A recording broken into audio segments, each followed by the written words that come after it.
How's it going, guys? We're here for another interview, this time with the man himself. And you can introduce yourself as yourself or the character that I am fanboying about right now. Well, before I introduce myself, I'm just going to say, stay a while and listen. Okay, that's it. That's perfect. Anyway, we're all. Thank you for doing this interview. Yes. Michael Gough is his real name, and you've been in much more things. You know, fans might know you as Raphael, voice of Raphael from Ninja Turtles. Maybe what are some other roles that we've seen you in that maybe we don't even know? Yeah. Some of them are laid out here in picture. My first kind of big voice acting gig was the Winnie the Pooh cartoon as the voice of Gopher. You just had a really big Winnie the Pooh fan here, I saw. Yes, no. And she was, I don't know how old she was, but she said it was her 44th convention. Oh my gosh. I'm saying, wait a minute. That's like, what, are you going to a convention every weekend of your life?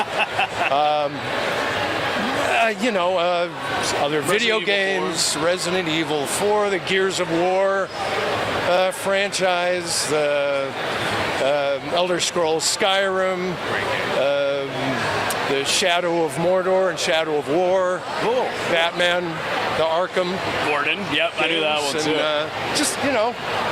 Whatever they'll let me do, and whatever I can get my hands on. Well, how did you get started doing that stuff? Was it easy, or was it just random, or? Yeah, it was almost kind of random. I mean, after I had sort of discovered the acting thing late in college, because I didn't even know I went really to school what I for was going to theater do. too. Yeah. Well, I was just about to graduate from college. I wasn't sure what I was going to do, and then I saw signs around the campus that said audition for original one-act plays. And I thought, yeah, this would be fun to try before I leave school and go out into the unknown. So I did, and somebody chose me to be in their one performance, one-act original play, and something kind of clicked, and I thought, fire, you got bit. I always kind of enjoyed reading out loud, and so I thought, okay, I'll stay in school, and I went through the theater program and the acting stuff in college, and then this is out in California. UC Santa Barbara is where I went to college. You have to rep your school. Well, of course. Originally on a very, very small athletic scholarship. Okay. I'll just. What sport? What sport did you? You would never know by looking at me now, but I was a shot putter and discus thrower. Ooh, okay, track and field, very cool. Yeah. I weighed 230 pounds, and it was all. I got pitches.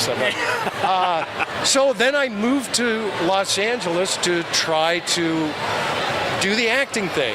And I was doing a lot of theater and some on-camera stuff. And mostly live theater and all that? Theater. Live theater is where I got started, too. I love it. So. Well, it's that's the breeding ground for any, real good basis of acting, Stanislavski, all the greats, right? Right. People debate. Right. Right. This is wrong. This is right. I forget what That they're was in called, a those hand textbook. motions. Yeah.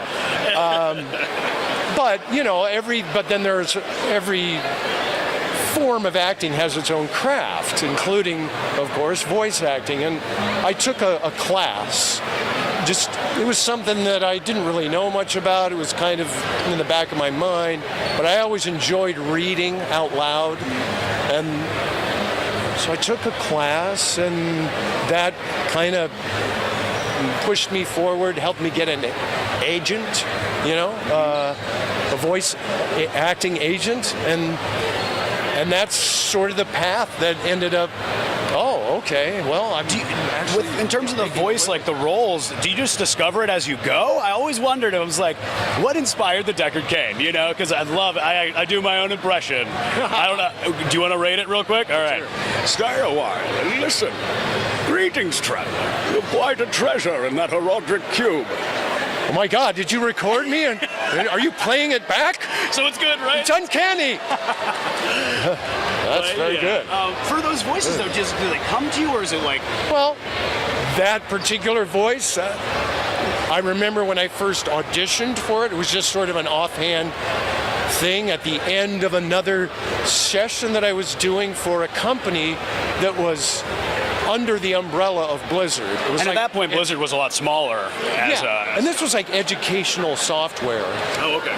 But they said, we've got this idea for a character for this other thing, so we'll have you audition for that while you're here.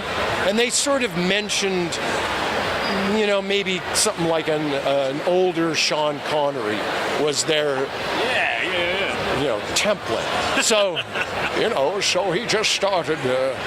That's where it began. Right. A lot of my friends always joke, they're like, all I can do is Sean Connery. Right. But Deckard Cain is much more than that. So much more. And we actually had a question by one of our fans back home.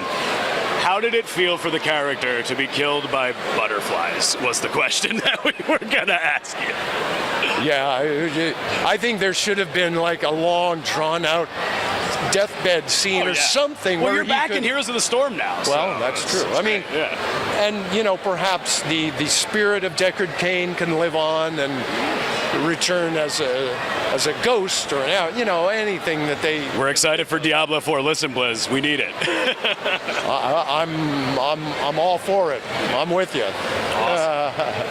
And thank you for giving us, a quick question, little synopsis of how you got into the craft.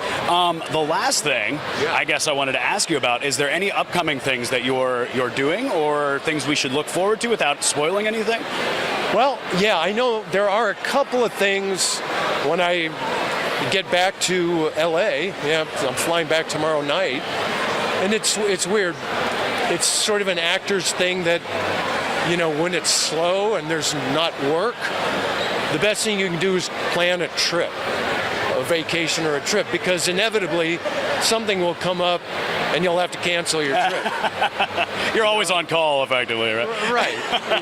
So it sort of happened. I mean, I didn't have to cancel the trip, but I did have a job right before I left to come here, and I've got one like the morning after I get back. It's nonstop. Now, and there's a couple things next week. The first one, I'm sure, is not a secret or anything. It's an episode of Tom and Jerry. Oh, cool. Okay. The new Tom and Jerry cartoon. There's some Heroes of the Storm, which I'm not sure how much more I can say about that. It's under wraps for now. But I can say that title, I think. And that's also next week. And then there is something else. It's weird. Next week, you go for these long stretches. It's like, it looks like they're wearing you down. Yes, and these are pretty vocally stressful.